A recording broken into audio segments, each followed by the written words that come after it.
কালকের মতো আজকের দিনটা ঠিকঠাকই ছিল। সকাল 7টায় বেরিয়ে আমার প্রথম লক্ষ্য এইটাই থাকে যে 12টা সাড়ে 12টার মধ্যে 700 টাকা কামিয়ে অফিস ঢোকবার। সকালের প্রথম ভাড়া ছিল হাওড়া সাইকেল 125 টাকা, টোটাল 16 কিলোমিটার রাস্তা ছিল।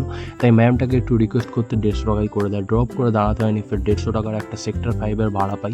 আর সকাল থেকে খুব রোদ উঠেছিল আর ভাড়াও মোটামুটি ঠিকঠাক ছিল। তাই চেষ্টা এটাই ছিল যত তাড়াতাড়ি বাড়ি ভাড়াগুলোকে মেরে অফিস যাওয়া। ড্রপ করে 100 টাকার একটা পোর্টারে পার্সেল পাই সেক্টর 4 থেকে।